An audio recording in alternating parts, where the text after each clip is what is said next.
What is up, everybody, and welcome back to another edition of the PGA DFS Model Breakdown. Hope everyone enjoyed Torrey Pines for the second time this year. I had another good week. Love Torrey Pines for whatever reason. I always tend to have a good week of DFS whenever they have the event there. It ended up having three guys in the top five in my main lineup that had 6 of 6. So single entry, really good week for me. Had a lineup that was like flirting around the top 10 in the big $25 GPP for most of Sunday. Ended up not getting there, but still good week. Hope all of you had a good week as well. Now we're here to talk about the Mexico Open. This is going to be not quite as good of an event as we've seen the last few weeks. One of the weakest fields that we've seen all season. But that doesn't mean we can't make some money off it in DFS and hopefully in betting as well. Now, let's talk about the course. It is Vedanta Vallarta course, and it is in Mexico. It's par 71 that measures 7,436 yards. We've seen this course 3 times. The recent winners, Jake Knapp at 19 under, Tony Finau at 24 under, and John Rahm at 17 under. The greens are past Palom. The fairways here extremely wide. So this is another driver-heavy golf course. Guys are going to be able to hit a bunch of drivers here. It's a long course for a par 71, and the fairways are wide, so you're going to see a lot of bombs away type of strategy off the tee. And if you look at Data Golf, their course fit tool is weighted the driving distance a ton. So I'm definitely looking at golfers that can get it out there a bit off the tee. In terms of the 2024 tournament averages, the fairway is pretty easy to hit, easier than Tour average. The greens were very easy to hit, easier than Tour average. The driving distance was up. As I mentioned, it is a driver-friendly golf course. And then one other thing to note, around 79% of approach shots can be hit from at least 150 yards. So you're going to get a lot of mid and long irons. So if you're not a bomber off the tee, you better be good with your long irons. Now, I was just looking at the forecast before recording this video. It looks like there's going to be hardly any wind all 4 days. So I am definitely going to be expecting good scoring conditions and a lot of birdies. And typically when we see a birdie fest where the greens are easy to hit, the fairways are easy to hit, it often turns into a putting contest. So I am bumping up strokes gained putting in my model this week as well. And I think that should just do it, or just about do it for me. So again, heavily weights to off the tee and driving distance, heavy weights to approach. I really like the putting angle, and then guys that just can make a lot of birdies. So let's get into the model. As I mentioned, so I got 7% off the tee, 7% just on pure distance. So that's 14% of the total model weight going to off the tee metrics. That's one of the highest that I've had all season. Similar to last week, honestly, at Torrey Pines. Strokes gained approach, I have it at 10% with 3% at the expected approach. This is who I expect to gain the most strokes on approach based on where they're going to be hitting their approach shots from. Now, interesting list. I'm guessing small sample sizes is why we're seeing Matteo Manassero and Francesco Molinari pop to the top of this list.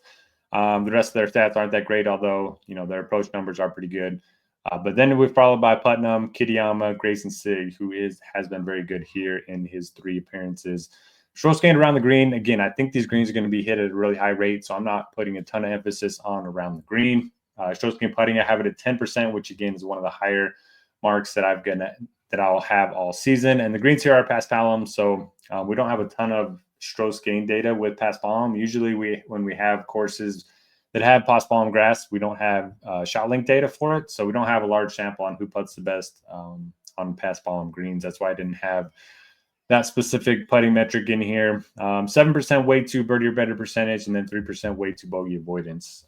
Course history, again, we only have 3 years to work with. I put it at 3%. I mean, if golfers have played well here before, that's not a negative, but if they haven't played well here before, that's certainly not an issue whatsoever. So I have strokes gained total on past Palom courses, guys that have played the best on greens with past Palom grass over the last 5 years. Akshay Bhatia, number 1. Carson Young is one of my favorite picks of the week. Justin Lauer, Alex Smalley, and Kurt Kitayama, guys that play the best on very easy courses, because again, I do think the scoring conditions are going to be very good this week.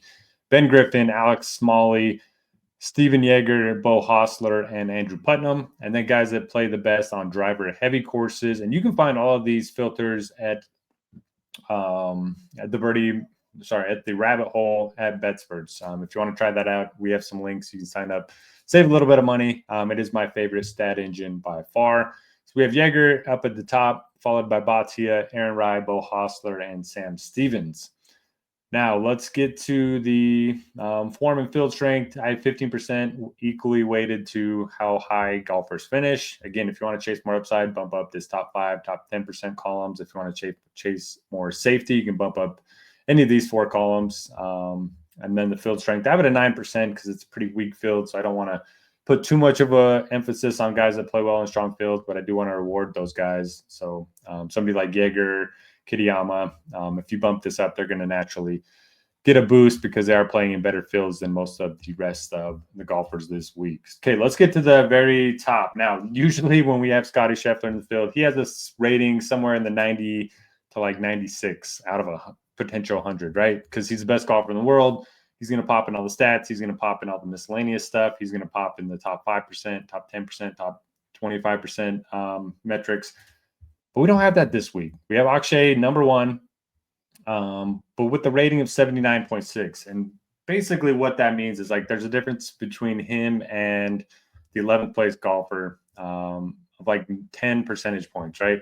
That's not a lot. So I would not put too much stock into one single golfer this week.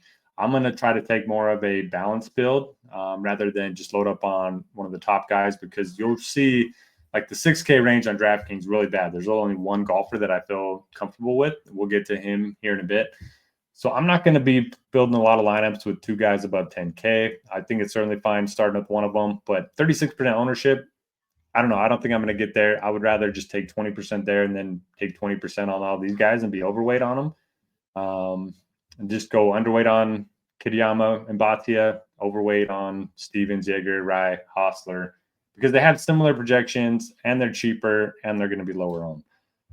But yeah, Hostler's played well here in the past. He's one of those guys that elite short game, can get it out there off the tee.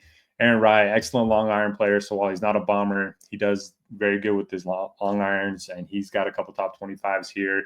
Jaeger doesn't get the name Jaeger bombs for being short off the tee. He's 3 for 3 here with 3 top 20 finishes. I like him quite a bit. Yeah, again, I like Stevens. Højgaard let a lot of people down last week with his miscut at Torrey Pines at the Genesis, but man, gotta like him on a course that rewards good driving.